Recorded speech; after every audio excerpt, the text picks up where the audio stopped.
Puntos clave de la influenza estacional. Estos van a ser los puntos que vamos a ver y vamos a empezar definiendo la influenza estacional, que de una vez hay que aclararlo, no es lo mismo que neumonía por influenza. La neumonía ya va a ser un paso más adelante, la influenza es como antes de la neumonía. De hecho, una de las complicaciones de la influenza estacional va a ser la neumonía. Entonces, la influenza estacional va a ser una infección aguda de las vías respiratorias, cuya principal complicación, justamente como mencionamos, es la neumonía. En cuanto a la prevención, tenemos pues lo que se nos dice siempre en las pandemias, que es la higiene y el cubrebocas. Esas van a ser nuestros principales medios de protección. La etiología principal aquí va a ser el virus de la influenza. Entonces, influenza siempre va a ser viral y va a ser por el virus de la influenza. Y aquí tenemos varios. Tenemos A, B o C, ¿no? Eh, entonces, bueno, hay que saber antes qué tipos de virus van a ser los más comunes, ¿no? Antes de saber los tipos de, o la etiología, bueno, los tipos de, las subtipos más bien, de virus que hay de influenza, que son A, B y C. En cuanto a los más comunes de la influenza o de los virus de la influenza, vamos a tener en primer lugar el AH1N1, responsable del 67% de las influencias. En segundo lugar el B y en tercer lugar el AH3N2. Entonces el B 17%, el AH3N2 12%, pero recordar el AH1N1 que va a ser responsable de casi el 70%.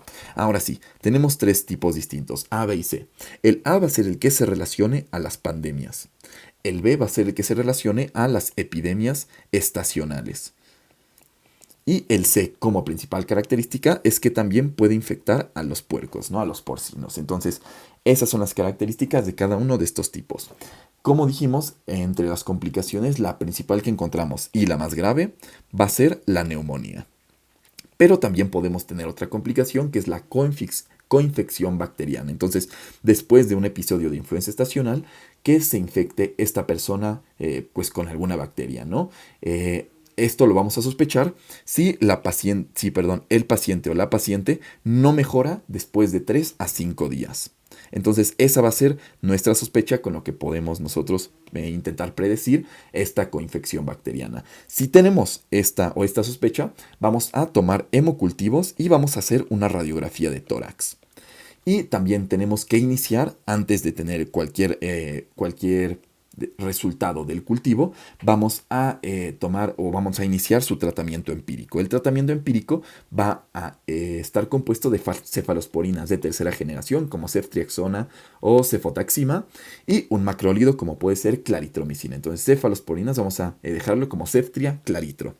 Ese va a ser nuestro tratamiento empírico en caso solamente de coinfección bacteriana, que como vimos es una complicación. Pero recordemos, la principal complicación, la más grave, es la neumonía. Que claro que sí, también pueden estar de la mano, ¿no? Puede haber una neumonía por una coinfección bacteriana. Bueno, ¿cuál va a ser la clínica de nuestra influenza estacional? Pues es algo parecido a un catarro, ¿no? Común. Entonces va a haber fiebre, tos, congestión nasal, prurito nasal, debilidad y en general malestar general, ¿no? El diagnóstico lo vamos a hacer en primer lugar con la prueba de antígeno, porque esta va a ser más sensible. Y en segundo lugar, podemos confirmar con una PCR solo bajo ciertas circunstancias. En pacientes que están inmunocomprometidos, hospitalizados, enfermos críticos, son en los que vamos a confirmar con la PCR. También podemos realizar una radiografía de tórax en caso de sospechar la neumonía. Y pues también en este mismo contexto de la neumonía, una tomografía de tórax, ¿no? Y sobre todo, la TAC va a estar indicada si tenemos un paciente que está desaturando. Lo que veríamos en una TAC característica de la neumonía sería vidrio despulido o engrosamiento bronquial. A recordar eso. Y el tratamiento como tal de la influenza estacional, ya sin coinfecciones bacterianas, neumonía ni nada, va a ser con los inhibidores de la neuroaminidasa que se tiene que iniciar. Entonces, inhibidores de la neuroaminidasa que se tiene que iniciar antes de las 48 horas. El principal va a ser oseltamivir, el cual va a ser vía oral, y pues la segunda línea va a ser con Zanavir, que va a ser inhalado. Zanavir inhalado. Y eso sería todo en cuanto a influenza estacional de este lado. Queda el apunte. Muchas gracias.